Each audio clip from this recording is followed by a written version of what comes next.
Tatapusin ko ang laban kay Gargan at kay Mitena.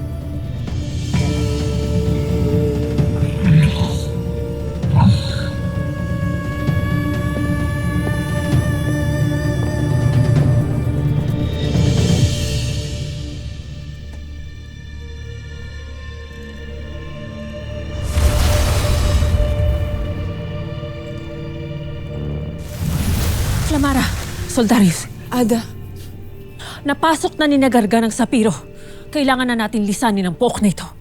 bakit tayo lilisan kung ang labay nagsisimula pa lamang? Ngunit harap Pirena, hindi pa ito ang sandali ng pagbagsak ng Sapiro. Ngunit nangyari na. Kaya tayo na. Hindi ako papayag hanggat hindi ako makakalaban ng hanggang kamatayan. Kamatayan ang iyong patutunguhan kung magmamatigas ka. Batid niyo kung gaano kalakas ang kapangyarihan ni Gargan. Kaya't kailangan mailigtas muna ang lahat saka tayo mag-isip kung paano natin sila tuluyang madadaig. Tayo na!